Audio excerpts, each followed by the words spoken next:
with me, Janet. And me, Nancy, the Bitchin' Sisters. We're growing old in a new world with skyrocketing costs, crazy fashions, changing norms, and with limited time left. Speak for yourself. We'll entertain you and inform you. Let's look back at how it was and ahead to what's coming. Today, my husband, Mark Katz, will talk about community service. He's been a volunteer emergency medical technician for a very long time. We live in a tiny community. We live in the suburbs of a village of 750 in an obscure area in the hill country of southwest Wisconsin. I think that when the legislature down in Madison starts to parcel out money, they tend to give it to places where there are lots of votes, lots of money, and lots of resources. We don't have that here, and my feeling is that since they aren't going to pay much attention to us, we had better take care of each other.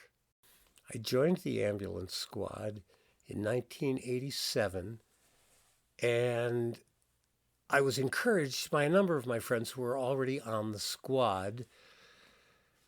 It gives me an opportunity to drop what I'm doing for myself for a couple of hours and help someone who is ill or injured.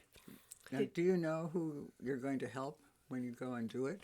In a town this size or in an area with this low population, we often know the people we are going to help, but often we don't.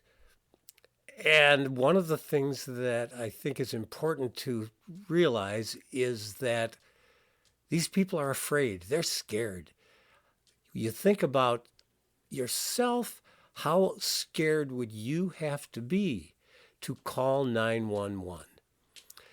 Now, as I've done this for all these years, I also have done other things to contribute to the community. I was a scout leader for quite a few years, back when I had a son that was young enough to be in the Cub Scouts and the Boy Scouts. I was a big brother for some years because I knew there were kids that I might be able to help and who would like some adult companionship outside of their parents. What I want to know, Mark, is your friends said, come join us. Well, do you just get in the ambulance with them, or do you have to go through some kind of training? There is a significant amount of training. I don't remember the number of hours of training that I had to get and the class is taught by the local technical college. For free? No, it costs, I have no idea what it costs because the ambulance squad covered that expense. And they do that for other people who want to become EMTs Yes. in this ambulance area. Yeah, the ambulance squad covers the cost of the education. I believe that now it takes 180 hours of training, which means 2 evenings a week for an entire quarter. Is there on-the-job training? Well, yes.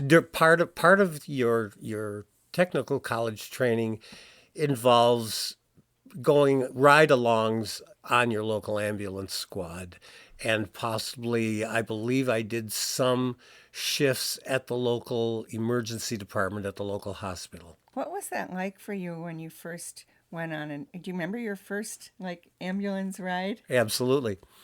And it was kind of scary and kind of exciting.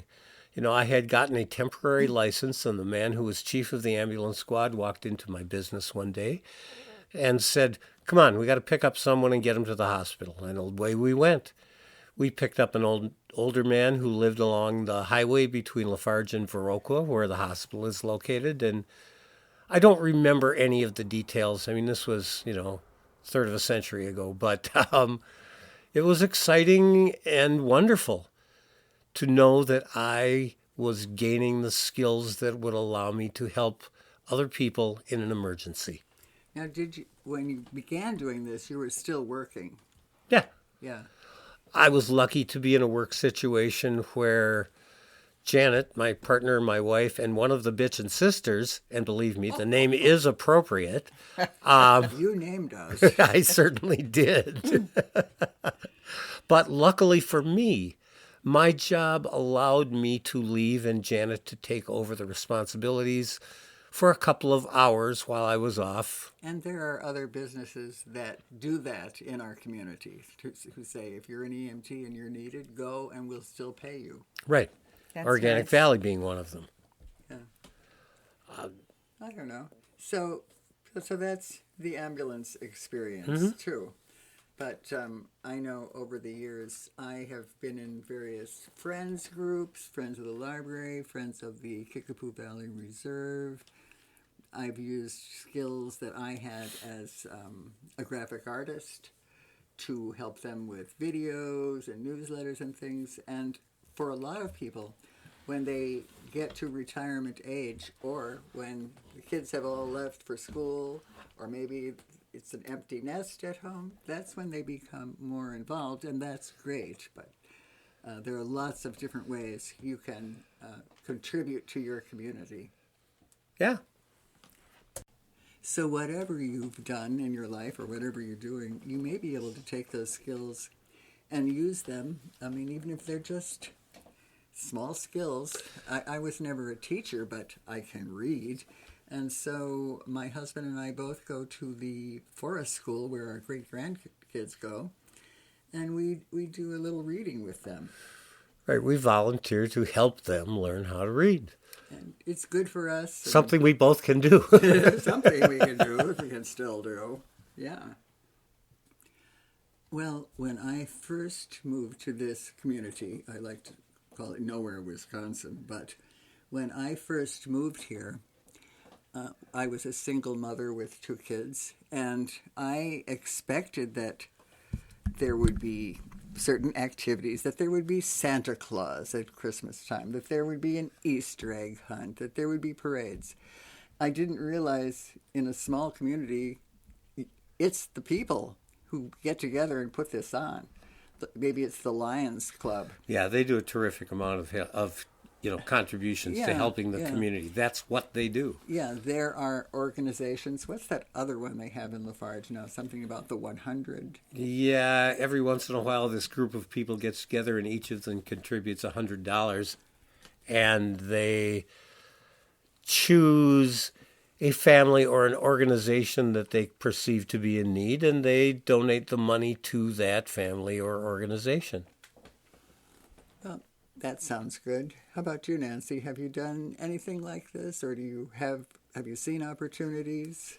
Well, the knitting group that I belong to, sometimes we'll knit things for organizations. We have a backpack group that fills backpacks with food, and then the kids are given those backpacks for the weekend. And we knitted a lot of hearts at Valentine's Day and put them into the backpacks. And I know one of the gals, she has organized knitted, I don't know how to say it, knitted bras for, for people who have gone through breast cancer. Oh.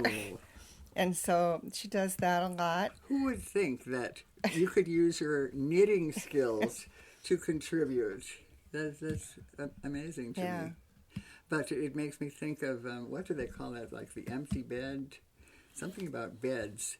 These people get together, they build beds and they make quilts for kids who don't have their own bed and blankets. Yeah. So if you have sewing skills or woodworking skills, it seems like you can always find something. Well, I think it's just great if we have a skill and we can use it to help the community. But some things, I'm sure, require quite a bit of training. Yeah, to become a volunteer fireman and a volunteer EMT take a great deal of training, and they take a great deal of commitment of time once one has acquired the skills. But if you feel the least bit inclined, I would suggest because of my own personal interests, that you join your local ambulance squad, join your local first responders, or join your local fire department. There are never enough volunteers. And thank you to all of you people who are already doing things, and I hope you found this interesting. It's an aspect, especially of that older people can share, because we often are retired and have time to contribute. Janet and I come to you twice a month with new episodes. Some are funny, some are serious, and some are just our crazy opinions. I hope you enjoyed our show. Me too. It's been a pleasure. Music by Hall and Sidnor.